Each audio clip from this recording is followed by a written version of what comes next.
यह हरतालिका व्रत कथा शिवजी ने ही मां पार्वती को सुनाई थी। शिव भगवान ने इस कथा में मां पार्वती को उनका पिछला जन्म याद दिलाया था।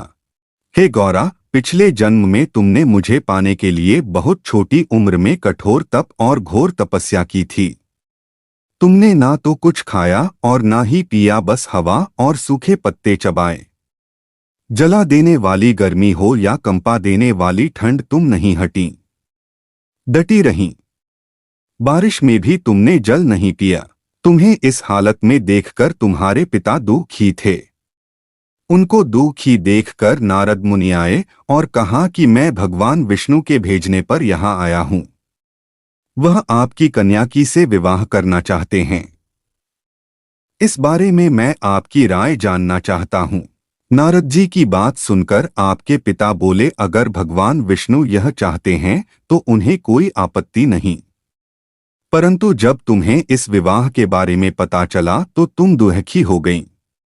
तुम्हारी एक सहेली ने तुम्हारे दुख का कारण पूछा तो तुमने कहा कि मैंने सच्चे मन से भगवान शिव का वरण किया है, किंतु मेरे पिता ने मेरा विवाह विष्णु जी के साथ तय कर दिया है। मैं विचित्र धर्म संकट में हूँ। अब मेरे पास प्राण त्याग देने के अलावा कोई और उपाय नहीं बचा। तुम्हारी सखी बहुत ही समझदार थी। उसने कहा, प्राण छोड़ने का यहाँ कारण ही क्या है? संकट के समय धैर्य से काम लेना चाहिए। भारतीय नारी के जीवन की सार्थकता इसी में है कि जिसे मन से पति रूप में एक बार वरण कर लिया, जीवन पर्यंत उसी से निर्वाह करें। मैं तुम्हें घनघोर वन में ले चलती हूँ, जो साधना स्थल भी है और जहाँ तुम्हारे पिता तुम्हें खोज भी नहीं पाएंगे। मुझे पूर्ण विश्वास है कि ईश्वर अवश्य ही तुम्हारी सहायता करेंगे। तुमने ऐसा ही किया। तुम्हारे पिता तुम्हें घर में न पाकर बड़े चिंतित और दुखी हुए। इधर तुम्हारी खोज होती रही, उधर तुम अपनी सहेली के साथ नदी के तट पर एक गुफा में मेरी आराधना में लीन रहने लगीं। तुमने रेत के शिवलिंग का निर्माण किया। तुम्हारी इस कठोर तपस्या के प्रभाव से मेरा आसन हिल उठा और मैं शीघ्र ही तुम्हारे पास पहुंचा और तुमसे वर मांगने को कहा। तब अपनी तपस्या के फलीभूत मुझे अपने समक्ष पाकर तुमने कहा, मैं आपको सच्चे मन से पति के रूप में वरण कर चुकी हूँ।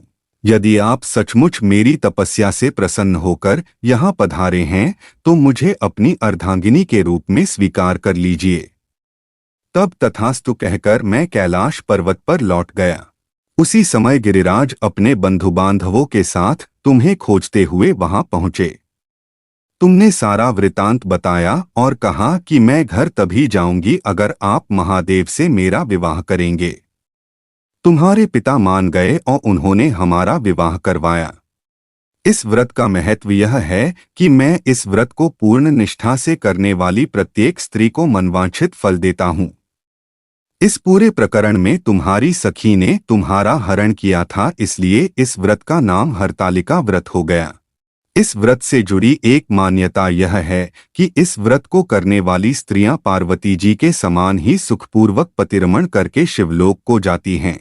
सौभाग्यवती स्त्रियां अपने सुहाग को अखंड बनाए रखने और अविवाहित युवतियां मन मुताबिक वर पाने के लिए हरितालिका तीज का व्रत करती हैं। इस दिन व्रत करने वाली स्त्रियां सूर्योदय से पूर्व ही उठ जाती हैं और नहाकर पूरा श्रृंगार करती हैं।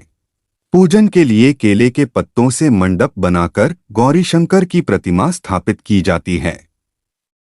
इसके साथ पार्वती जी को सुहाग का सारा सामान चढ़ाया जाता है। रात में भजन कीर्तन करते हुए जागरण कर 3 बार आरती की जाती है और शिव पार्वती विवाह की कथा सुनी जाती है। इस व्रत के व्रती को शयन का निषेध है, इसके लिए उसे रात्रि में भजन कीर्तन के साथ रात्रि जागरण करना पड़ता है। प्रातःकाल स्नान करने के पश्चात श्रद्धा एवं भक्ति पूर्वक किसी सुपात्र सुहागिन महिला को श्रृंगार सामग्री, वस्त्र, खाद्य सामग्री, फल, मिष्ठान्न एवं यथाशक्ति आभूषण का दान करना चाहिए। रेत के शिवलिंग बनाए हैं तो उनका जलाशय में विसर्जन किया जाता है और खीरा खाकर व्रत को संपन्न किया जाता है। आपको मेरी यह कहानी पसंद आई होगी तो कृपया मेरे चैनल को लाइक और सब्सक्राइब कीजिए ताकि मेरी आने वाली वीडियो का नोटिफिकेशन आपको सबसे पहले मिल सके। धन्यवाद।